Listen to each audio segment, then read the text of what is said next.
xususiy firmada ishlaydi. Lekin ish staji ketmayapti, ba'zida chiqmayapti. Shuni to'g'rilashning imkoni bormi? Da, imkoni bor.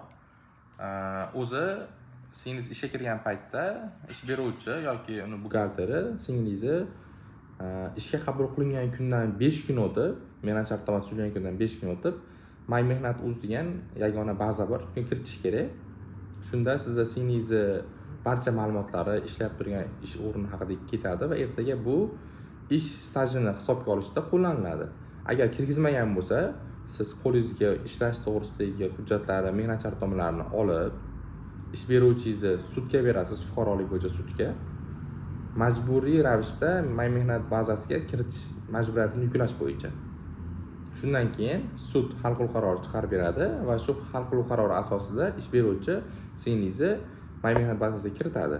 Bu ertaga pensiya hisoblashda, ish stajini hisoblashda inobatga olinadi.